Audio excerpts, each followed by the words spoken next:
hi everyone, I'm here in front of you to discuss my topic, which is the Braniff Airline Fly and Leather Blunder.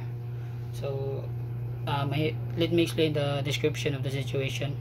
So in 1977, Braniff Airline, a US company, wanted to promote their new luxury seats, and their English slogan was Fly and Leather. So actually I have a picture of it, so here it is. This is what it looks like, their luxury seats. But when they brought their campaign to Mexico, they translated the word directly into Spanish as vuela en cueros. But in Mexican Spanish, en cueros means fly naked. So instead of saying fly and leather, people interpreted it as fly naked. So this made many passengers laugh or even confuse others. So my analysis for this was, it was a huge mistake because the company did only translate the word, but they did not check the local slang, and also they broke an important rule of intercultural communication, which is always check how words may change into different culture.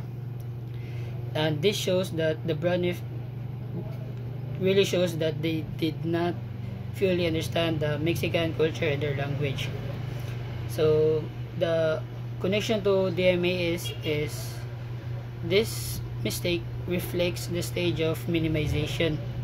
So at this stage, people think differences can be solved through simple translation. Braniff assumed that their English slogan would mean the same thing as Spanish.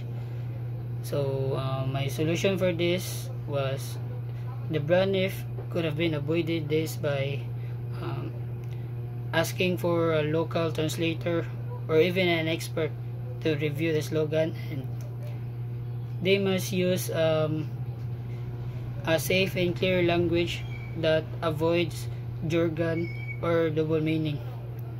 For example, they could have said enjoy the comforts of leather seats in Spanish. It could be effective. So my personal reflection for this, so as a future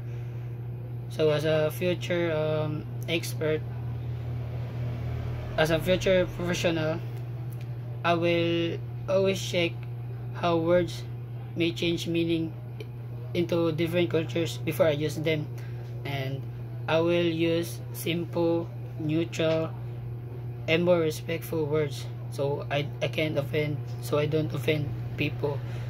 And this shows me that even a small translation can cause a big misunderstanding. So good communication is not just about words or meaning, but also about culture. So that's it for today. Thank you for listening. Goodbye.